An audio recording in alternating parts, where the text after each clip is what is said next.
उपनिर्वाचन मार्फत हामीलाई थपिएको मत र थपिएको सिटसहित अतिरिक्त जिम्मेवारी दिनुहुने श्रद्धेय चितवन र तनहुँका आम मतदाताहरूलाई धन्यवाद दिन चाहन्छु। सम्माननीय सभामुख महोदय, माननीय अर्थमन्त्रीले विगतका वर्षहरूमा जस्तै गरिनेछले भरिएको तात्विक रूपमा विगतका वर्षहरूको भन्दा फरक नरहेको विनियोजन विधेयक 2080 का प्राथमिकता तथा सिद्धान्तहरू प्रस्तुत गर्नुभएको छ। विगत केही वर्षका यिनै दस्तावेज लिएर केही वाक्य र शब्दहरूको हेरफेर गरी प्रस्तुत गरिने नियमित कर्मकाण्डी दस्तावेजकै रूपमा यो आएको हामीले ठानेका छौँ। अहिले अर्थतन्त्र असाधारण अवस्थामा छ।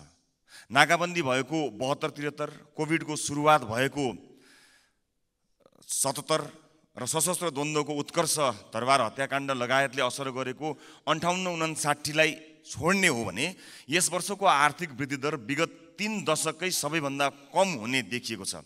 त्यसमाथि सरकारको प्रक्षेपण गर्ने क्षमता यति कमजोर देखियो कि 8% आर्थिक वृद्धि दर हुन्छ भनिएकोमा 2% पनि नहुने देखियो। देशको अर्थतन्त्र कता गइरहेको छ यसको आकलन गर्ने, प्रक्षेपण गर्ने हाम्रो क्षमता समेत कमजोर देखिएको छ।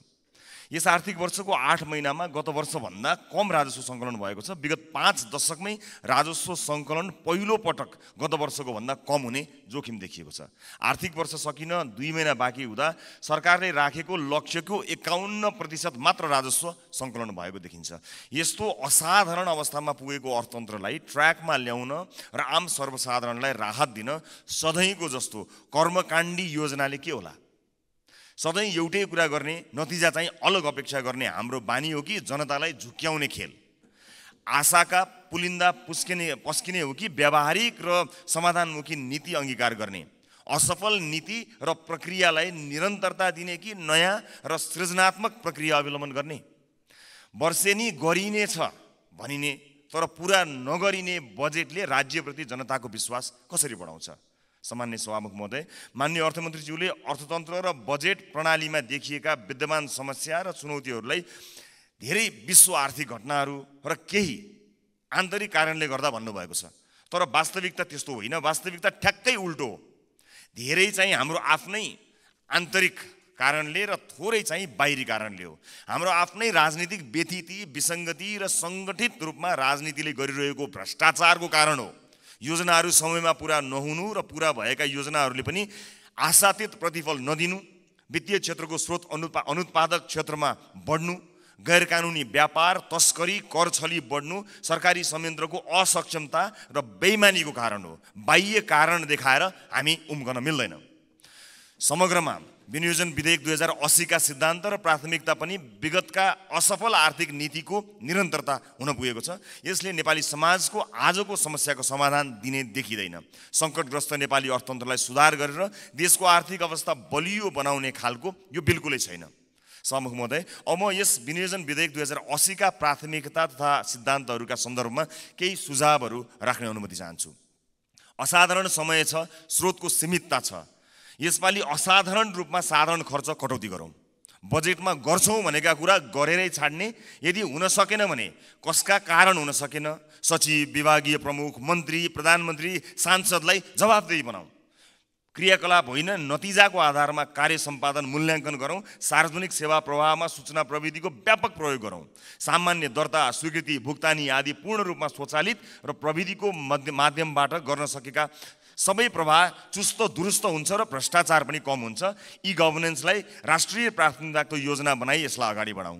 विदेशी लगानी भित्र्याउन हामी छिमेकी मुलुकसँग प्रतिस्पर्धा गर्नुपर्ने अवस्था छ। कुनै पनि विदेशी लगानीकर्तालाई नेपालमा आएर व्यवसाय सुरु गर्न अत्यन्त झन्झटिलो छ। दर्ता गर्न 6 महिनादेखि वर्ष दिन लाग्ने अवस्था छ। व्यवसाय सुरु भइसकेपछि पनि सञ्चालनका क्रममा मुनाफा फिर्ता लैजाने कुरामा, प्राविधिक आयात गर्ने कुरामा धेरै कठिनाइ छन्। मुलुकमा नै राम्रो गरिरहेका विदेशी लगानी भएका कम्पनीहरूले समेत थप लगानी नगरेको अवस्था छ। यसलाई सुदृढीकरण गर्नुपर्छ। त्यसैले मात्र मुलुकमा उद्यमशीलता प्रोत्साहन गर्छ र थप पुँजीलाई आकर्षित गर्नका साथै पुँजी पलायन रोक्छ। त्यस्तै सरकारले गर्ने भनेको ऐन कानुन तर्जुमा र संशोधन, लगानी सम्बन्धी ऐन, गैर आवासीय नेपाली सम्बन्धी ऐन आदिका कुरा अर्थमन्त्रीज्यूले राख्नुभएको छ। यी 3 महिनाभित्र सरकारले संसदमा पेश गरोस्। आगामी आर्थिक वर्षको पहिलो त्रैमासमा यी जरुरी ऐन कानुन निर्माण हो। माननीय सदस्य, फरक तरिकाले समय सके सभामुख महोदय 1 मिनेट पनि लगाउँदिन। फरक तरिकाले काम गर्न सकिएन भने फरक नतिजा आउँदैन। अहिलेको सङ्कटबाट मुलुकलाई पार लगाउन माननीय अर्थमन्त्रीज्यूले विनियोजन विधेयकमा के फरक प्राथमिकता र सिद्धान्त लिनुभएको छ, यो संसदलाई विस्तृत व्याख्यासहित जवाफ दिनुपर्छ।